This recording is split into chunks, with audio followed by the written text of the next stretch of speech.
Hi, and welcome to Module 6 of Applied Ethics in Healthcare. I'm Brenda Howard, and in this module we're going to be talking about how do I become a moral agent? How much control do we have over our own moral choices? By definition, the definition of the word moral agent, we already are moral agents because we have a latent potential for making moral and ethical decisions. But how do we live into that agentic status and not become just victims of the winds of pressure and professional changes that go on in our lives? So we're continuing with our course objectives. We have analyzed some of the contemporary ethical problems, and we're continuing to do that with cases this week and evaluating our own case-based approach to ethical issues in contemporary healthcare practice.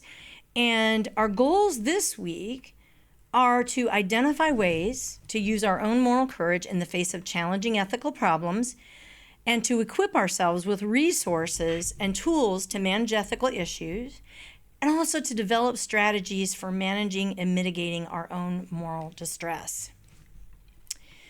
So managing our own moral distress can become a superpower for us, and Black gives us a tool for assessing our own self-belief as moral agents.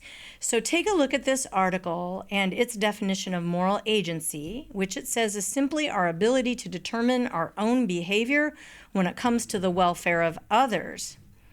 In general, it's thought of as how well we understand how to not cause other people harm.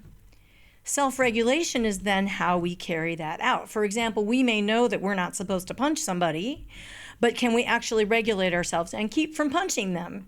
Okay. The first is moral agency, and the second of those is self-regulation. So for this article, I recommend that you read the literature review rather carefully and then skim the research study for a better understanding of how they developed this moral agency scale. Lachman et al. Provide some guidance for having moral courage and for living into our own moral agency. We're going to explore how do these two concepts differ? How does moral courage differ from moral agency? And how do they relate to one another?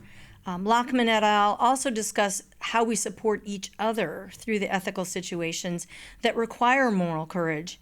And they also discuss whistleblowing.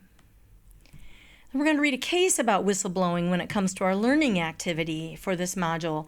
As you explore this case, think about the organizational structures that led to these unethical practices and what were the supports that were in place that assisted the team in being able to blow the whistle. And consider, what choice would you make if you were in a similar situation?